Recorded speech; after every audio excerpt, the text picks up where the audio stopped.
কবি বলেছেন মেঘ দেখে তোরা করিস নেলো ভয়। ভাই আমি তো ভয় পাই না মেঘ দেখা, কিন্তু যখন হোয়াইটেনিং ব্রাইটেনিং কাপড়ের প্রসঙ্গ আয়ে আমি বিশেষ করে আমার পতিদেবের, তখন আমি আর কি ডরাই।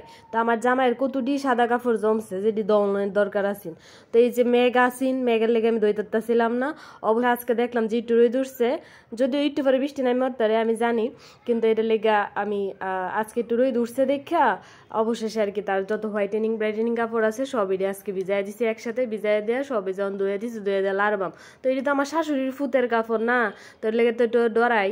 তো যদি আবার দাগ দুগ বেড়া যায় এর লেগে আগে এই যে গ্রিলটি একটু মুচ্চা লইতেছে আর কি। আমার নিজের কাপড় হলে জিন্দিগি তো মুসলাম না, তার উপরে আবার হোয়াইটেনিং ব্রাইটেনিং কাপড় তো তুলু তুলু তুলু তুলু করে লারণ লাগবে। এমনি আমি বেটার 2টা শার্ট তারপরে একটা গেঞ্জি নষ্ট ঢেলছিলাম এনো লাইরা, এনে পরে তো এমন এক দাগ বসছি এনো গ্রিলের মধ্যে দিয়েছিলাম, পরে গ্রিলের থেকে কিতা না কিতা দাগ বেড়ে একটা লম্বা দাগ হয়ে গেছে বেটার একটা শার্টের মধ্যে, তারপর একটা গেঞ্জির মধ্যে।